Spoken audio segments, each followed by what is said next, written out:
আজকের আলোচ্য বিষয় কলিঙ্গ যুদ্ধের কারণ ও অশোক। চন্দ্রগুপ্ত মৌর্য যে দিগ্বিজয়ী সাম্রাজ্য ভারতে স্থাপন করেছিলেন এবং যে সাম্রাজ্যবাদী সাম্রাজ্যের সূচনা করেছিলেন, অশোক ছিলেন মৌর্য সাম্রাজ্য বংশের সেই তৃতীয় পুরুষ। অর্থাৎ অশোক তার পিতা বিন্দুসার এবং পিতামহ চন্দ্রগুপ্ত মৌর্যের মতোই তিনিও সাম্রাজ্যবাদী নীতি গ্রহণ করেছিলেন।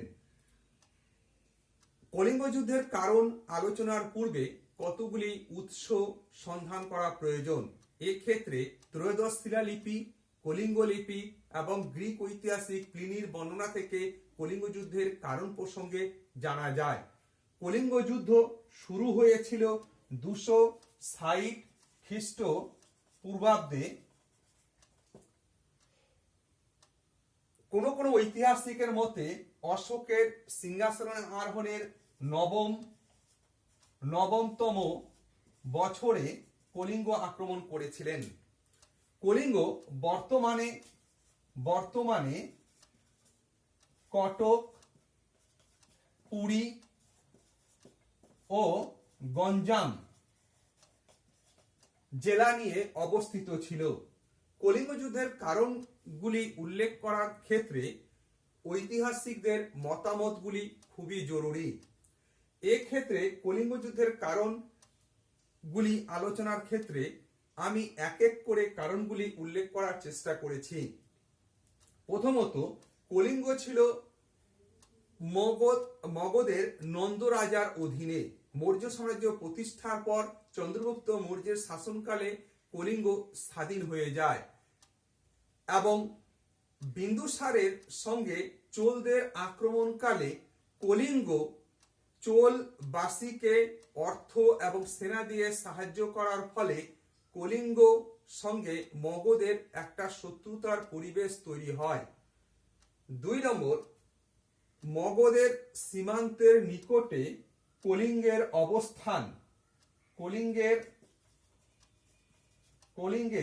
অবস্থান এবং শক্তি বৃদ্ধি 2 মগধের সাম্রাজ্যবাদী নীতির পরিপন্থী ছিল। শুধু তাই নয়, ঐতিহাসিক প্লিনি উল্লেখ করেছেন যে সেই সময় কলিঙ্গের 60,000 পদাতিক বাহিনী, 1,000 অশ্বারোহী এবং 700 হস্তি বাহিনী ছিল। অর্থাৎ এই প্লিনির এই বর্ণনা থেকে বোঝা যায় যে কলিঙ্গ সেই সময় মগধের প্রতিদ্বন্দ্বী শক্তি হিসাবে উত্থান ঘটছিল।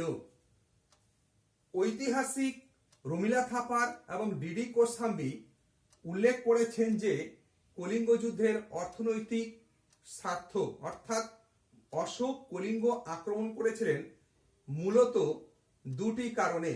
1, কলিঙ্গ ছিল দক্ষিণ ভারতে যোগাযোগের ক্ষেত্রে প্রধান বাধা। 2, মৌর্যের অর্থনৈতিক স্বার্থ সুরক্ষার ক্ষেত্রেও কলিঙ্গ ছিল প্রধান বাধা। অর্থাৎ অর্থনৈতিক ও বাণিজ্যিক এই কথাগুলি উল্লেখ করেছেন ঐতিহাসিক ডিডি কোসাম্বি এবং রমিলা থাপার। মগধের সঙ্গে যে বাণিজ্য তাম্রলিপ্ত বন্দর দিয়ে চলতো, সেই বাণিজ্য ব্রহ্মদেশ, জাভা, সুমাত্রা পর্যন্ত চলতো। সেই বাণিজ্যের প্রধান প্রতিদ্বন্দ্বী হয়ে উঠেছিল কলিঙ্গ। এছাড়াও দক্ষিণ ভারতের যোগাযোগের ক্ষেত্রে কলিঙ্গ প্রধান বাধা হয়ে উঠেছিল। মূলত কলিঙ্গ সেই সময় মগধের বিরুদ্ধে চোল এবং পাণ্ডব শক্তির সঙ্গে একটা বেড়াজাল নীতি গ্রহণ করেছিল, যার ফলে সাম্রাজ্যবাদী অশোকের একটাই মাত্র কারণ হয়ে উঠেছিল তার সিংহাসন আরোহণের পরেই কলিঙ্গকে পরাজিত করা। অর্থাৎ কলিঙ্গ পরাজয়ের মধ্যে দিয়ে অশোকের তার সাম্রাজ্যবাদী নীতির পরিণতি লাভ করেছিল। অর্থাৎ কলিঙ্গ জয়ের মধ্যে দিয়ে তার সাম্রাজ্যবাদী নীতি সম্পূর্ণ হয়েছিল। এ প্রসঙ্গে কলিঙ্গ যুদ্ধ সমাপ্তিতে বলা যায় অশোকের কলিঙ্গ আক্রমণের কারণগুলি এইভাবে চিহ্নিত করা যায়। এক, সাম্রাজ্যবাদী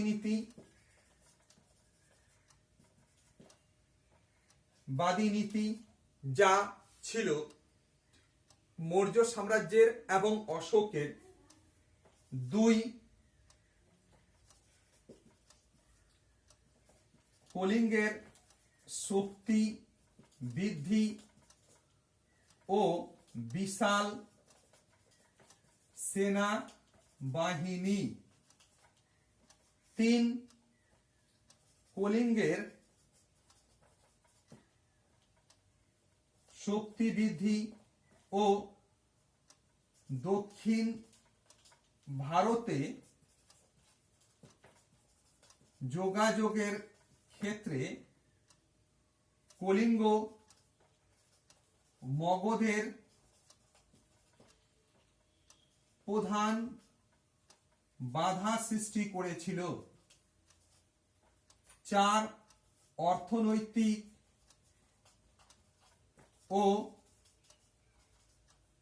বাণিজ্যিক স্বার্থ। এই সব কারণগুলির জন্যই অশোক কলিঙ্গ আক্রমণ করেছিলেন। কলিঙ্গ যুদ্ধের ফলে সেখানে 1 লক্ষ কলিঙ্গবাসী নিহত হয়েছিল, 1.5 লক্ষ কলিঙ্গবাসী বন্দী হয়েছিল। অশোক কলিঙ্গ রাজ্যটিকে মৌর্য সাম্রাজ্যভুক্ত করেছিলেন এবং কলিঙ্গের রাজধানী হয়েছিল তোষালি। অশোক কলিঙ্গকে প্রত্যক্ষ শাসনাধীনেই রেখেছিলেন তার সাম্রাজ্যবাদী নীতির মধ্যে। অশোকের কলিঙ্গ যুদ্ধের ফলে তার ব্যক্তি জীবনে এবং তার রাষ্ট্রনীতিতে বিশাল পরিবর্তন ঘটেছিল। ব্যক্তি জীবনে তিনি কলিঙ্গ যুদ্ধের সময়কালে তিনি ছিলেন শৈব ধর্মের অনুরাগী। তিনি পরবর্তীকালে কলিঙ্গ যুদ্ধের পরে তিনি কলিঙ্গ যুদ্ধের মৃত্যু এবং বিভীষিকা দেখে তিনি যুদ্ধনীতি ত্যাগ করেন এবং বৌদ্ধ পণ্ডিত উপগুপ্তের কাছ থেকে তিনি বৌদ্ধ ধর্মে দীক্ষা নেন। এবং অশোকের সাম্রাজ্যবাদী নীতি বা পররাষ্ট্র নীতির ক্ষেত্রে বলা যায় অশোক কলিঙ্গ জয়ের ফলেই তিনি আর কোনো যুদ্ধ গ্রহণ করেননি ভারতের অন্য কোনো রাজ্যের বিরুদ্ধে। বলা যায় অশোকের কলিঙ্গ যুদ্ধের মধ্যে দিয়ে তার সাম্রাজ্যবাদী নীতির পরিসমাপ্তি ঘটেছিল। তিনি এরপরেই অহিংসাবাদী নীতি গ্রহণ করেছিলেন। অশোকের কলিঙ্গ জয়ের মধ্যে দিয়ে তার সময়কালে শুধুমাত্র চোল, চের, পাণ্ড্য অর্থাৎ দক্ষিণ ভারতের সুদূর দাক্ষিণাত্যের ক্ষুদ্র রাজ্যগুলি ছাড়া সমস্ত ভারতের রাজ্যই মৌর্য সাম্রাজ্যের ভুক্ত হয়েছিল। এই যুদ্ধের মধ্যে দিয়েই বলা যায় অশোকের সাম্রাজ্যবাদী নীতির পরিসমাপ্তি ঘটে। তোমাদের এ বিষয়ে অর্থাৎ অশোকের কলিঙ্গ যুদ্ধের কারণ ও অশোক এর সম্পর্কে কিছু জানার থাকলে তোমরা অবশ্যই আমাকে জানাতে পারবে।